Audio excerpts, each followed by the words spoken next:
more of what Bret Hart told Slate magazine, and I quote, "I'm going to speak my truth, and I'm not worried about Vince's feelings. He's never cared about mine. I don't have any problem with everybody kicking his head around the parking lot. I'm okay with the truth coming out. It's like Jeffrey Dahmer, Harvey Weinstein, or Jeffrey Epstein. Vince will be a joke. He'll be used for humor, and you'll shake your head at the shock value of some joke about what did Vince McMahon do? He'll always be associated with this story, especially as it gets bigger and bigger. I don't think this is the only incident of this kind of predatory behavior. I think you'll find that it's everywhere in the WWE. I always had a respect for him. Now it's tainted. I'm embarrassed that I thought so highly of him. I do not think I could ever shake his hand if he extended it. Too creepy." Wow. I'm joined now by Josie Riseman.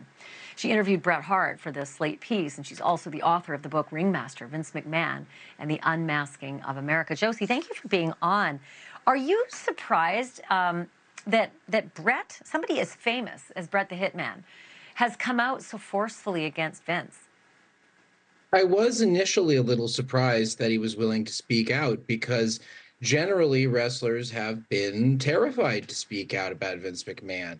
He was synonymous with the wrestling business for a very long time.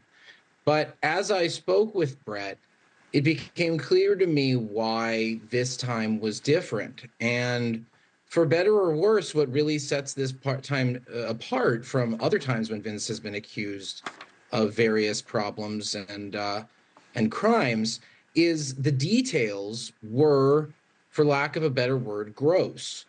And there's something about the human mind that can maybe tolerate certain kinds of crimes happening to people, but as long as we're not grossed out by them. But there was a degree to which Bret felt that this was too disgusting. These allegations were things that he could not bring himself to imagine. And that was a breaking point for him. And it caused him to reevaluate a lot of what he had thought before about Vince McMahon. So congratulations on getting this interview and doing this piece. It's so enlightening. Bret Hart told you, and I'm going to quote, "It's kind of like The Godfather.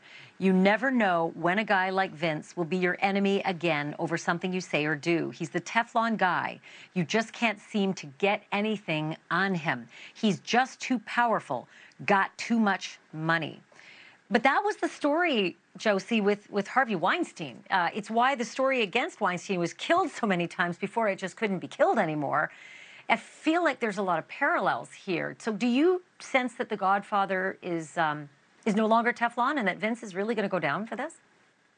I don't know if he'll go down, but he's certainly suffering consequences unlike any that he's ever been forced to face in the past. And I do think that this story is not going away. I mean, there's a federal probe into alleged sexual misconduct committed by Vince, and it's reportedly expanded to include these new sex trafficking allegations. So as long as Trump doesn't end up becoming president and killing that investigation, we can expect that there will be more fruits and more things that people will have to answer for, because it's not, if these allegations that Janelle Grant has brought forward are true, if even a fraction of them are true, the question is not just what did Vince McMahon do, it's what did other people know about what Vince McMahon was doing, when did they know it, and why didn't they do anything?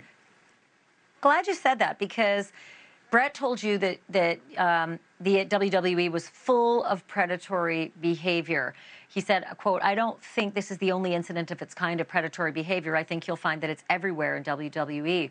John Laurinaitis is part of the suit that Janelle Grant brought. And the details involving John Laurinaitis were as filthy, maybe not as numerous, but as filthy as those against Vince. And yet he's coming out saying he's a victim of Vince. What do you make of that? Or is everybody going to CYA and say all their bad behavior was because Vince forced them to do it? Like almost like the Nazis always blamed the fact that they were on orders? I don't know exactly what everyone will do. There is not really a party line yet, but you can't discount the degree to which someone like Vince McMahon can wield power over an entire industry and certainly over the company that he ran and create a complete culture of silence. I mean, again, if a fraction of these things are true, there were a lot of people who knew what was happening. And this is not the first allegation, you know? I mean, you have going all the way back to 1992 when the first female referee in the WWF, Rita Chatterton, came forward and said Vince raped her.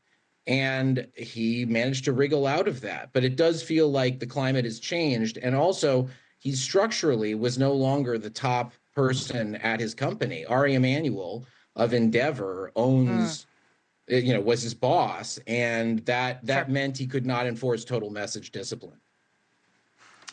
Josie Riseman, just great writing for Slate.com. Also, the author of Ringmaster, Vince McMahon, and the Unmasking of America. I'm definitely going to have you back. Thanks for your help. Thank you for watching. Go to newsnationnow.com to find Newsnation on your television provider. And don't forget to click the red subscribe button below to get more of Newsnation's fact-driven, unbiased coverage.